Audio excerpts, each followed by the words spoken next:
داد ہمارے ساتھ ہے جاوید بھائی، السلام علیکم۔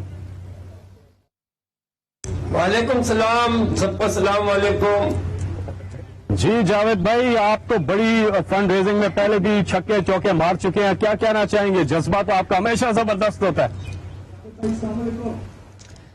بس مجھے تو ابھی تو یہ ہمارے پرائم منسٹر صاحب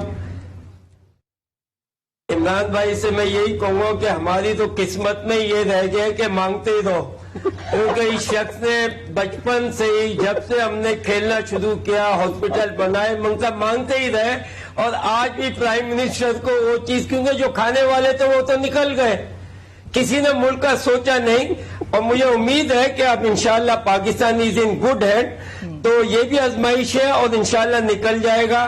اگر میں صرف یہ چاہوں گا کہ عمران بھائی کو یہ کہوں گا کہ عمران صاحب پی ایم صاحب کو میرے سے کوئی ایک دفعہ میٹنگ کر لیں، یہاں تک کہ میرے پاس وہ آئیڈیا ہے کہ پورے پاکستان کا قرضہ بھی اتر جائے گا۔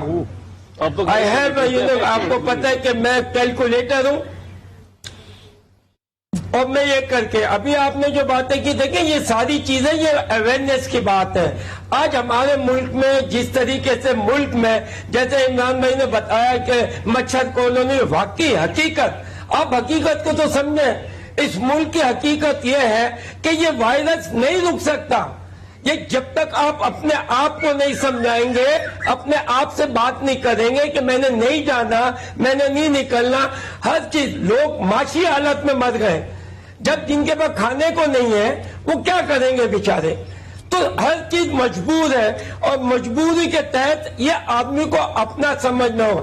دنیا میں پرائم منسٹر جو ہوتا ہے وہ صرف لک آفٹر کرتا ہے، اور چلانے والے عوام ہوتی ہے، عوام کی بیس پہ چلتا ہے۔ جاوید بھائی، جو اس قوم کا جذبہ جس طرح سے اس ٹیلی تھون میں لوگ شرکت کر رہے ہیں، ان کا جذبہ خراج تحسین ہے۔ اب آگے بڑھیں گے۔